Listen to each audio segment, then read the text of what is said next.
Hi, this is Dinesh Gangasani. Welcome to my channel. Think about this.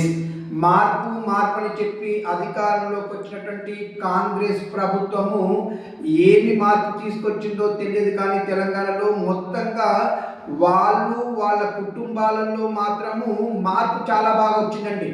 ఒకప్పటి వాళ్ళ సంపదకి ఈ 2 ఏళ్ల కాలంలో వాళ్ళ సంపదలో చాలా డిఫరెన్స్ కనపడుతున్నది అనేది వాస్తవం.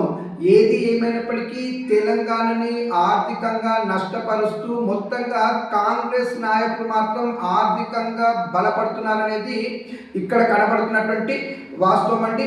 ఇంకొకటి చెప్పాలంటే, కేసీఆర్ మీద పచ్చిబూతులు మాట్లాడుతూ కేసీఆర్ ఫ్యామిలీ అవినీతి చేసింది, జైల్లో పెడతామని పిచ్చి పిచ్చి మాటలు మాట్లాడుతూ దిగజారు భాష ఏదైతే మాట్లాడుతున్నారో వాళ్ళకి కేటీఆర్ గారు ఏదైతే స్ట్రాంగ్ వార్నింగ్ ఇవ్వడం జరిగిందో, పాతాళంలో దాక్కున్నా కూడా బాబు గుంపు మేస్త్రి నీకు ముందే ఇంకొక 2 ఏళ్ల కాలం మాత్రమే, తర్వాత నువ్వు పాతాళంలో దాక్కున్నా నిన్ను లాక్కొచ్చి మరి చట్టం ముందు దోషిగా నిలబెట్టి నిన్ను పనిష్ చేస్తామని చెప్పేసి కేటీఆర్ ఏదైతే స్ట్రాంగ్ వార్నింగ్ ఇవ్వడం జరిగిందో దీన్ని తెలంగాణ ప్రజలు చాలామంది హర్షిస్తున్నారండి.